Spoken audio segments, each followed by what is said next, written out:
Hello guys, may buntag sa tanan. Pagpaduol ta sa kalayo kay tugnaw man diri sa Muas Bukidnon basta panang kadlaw no panang buntag ba. Pero ka adlaw na awan na pati nainita. Karon no, tugnaw pa diri sa Muas, paduol ta sa kayo. Naglungag og saging. Saging akong gilungag. Kay nahinog naman tong uban akong gidala. Na, bukal-bukal na guys. Mamainit tag saging ron guys. Marisan tani og kape. Basta tugnaw gani ay padol tas kayo magaling ta kayo ay para sa una ba nga gagmay ta patong ta sa buwan kay tugnaw nga siya para mawa tong tugnaw padol tas kayo kita nga na buwan dia kung kagas ko buhok eh wala sa katugnaw ba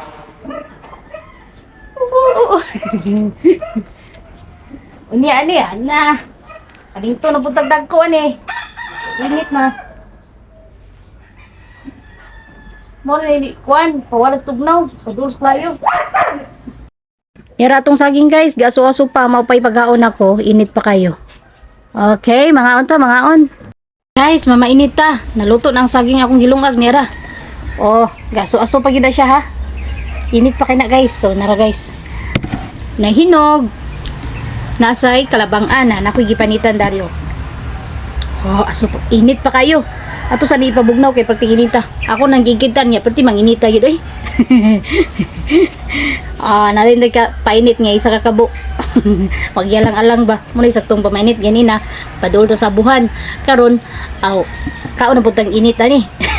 Ikaw to portir maginita. Wa na, walang tugnaw gid ani. Tinginita oy.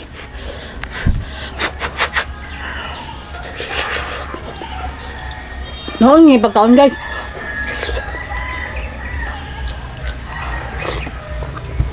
Dugan ako gutuman na yun. Hindi ako kumahaon eh.